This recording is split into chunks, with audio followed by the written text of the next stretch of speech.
Well, Rob, you've actually begun the process of being tested to see if you could be a living donor kidney match for Alexis. Can you share with us what was involved in making the decision to start down that path?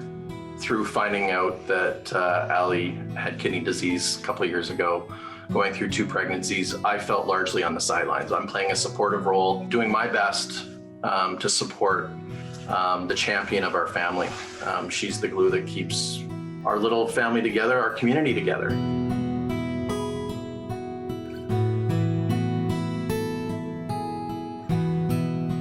And so Allie did a valiant effort in getting as far as she possibly did. She brought her healthy little girl into the world just before Christmas, and ultimately it all caught up with her and kind of hit the wall right around Christmas time.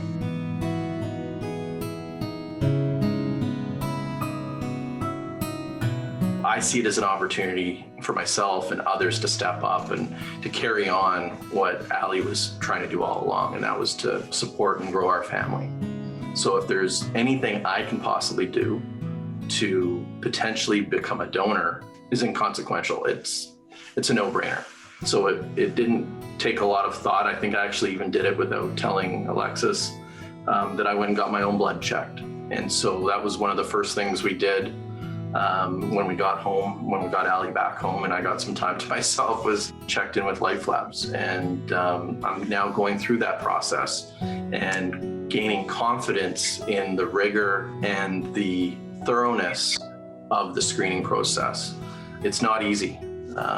They are really trying to find the best possible match to ensure that Allie can continue on to live a healthy and long life.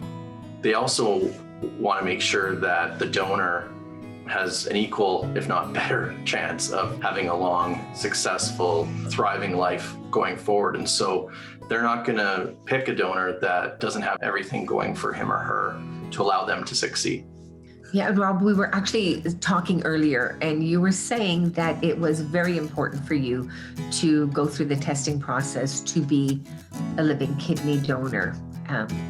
Can you tell us why? It was very important to me to be the first one to get tested, despite high likelihood that I will not end up being a successful match.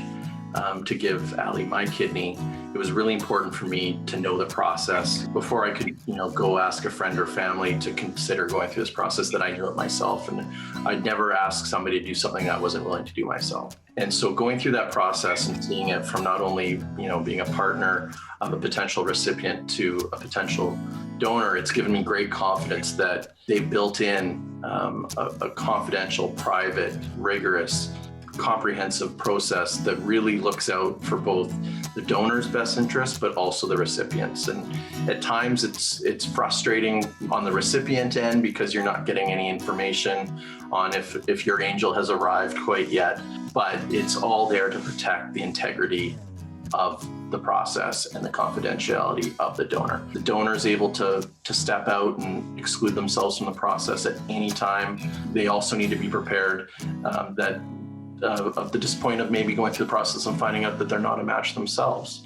So there's a lot of effort and time spent putting into managing expectations, but also, most importantly, managing the best health outcomes for both parties.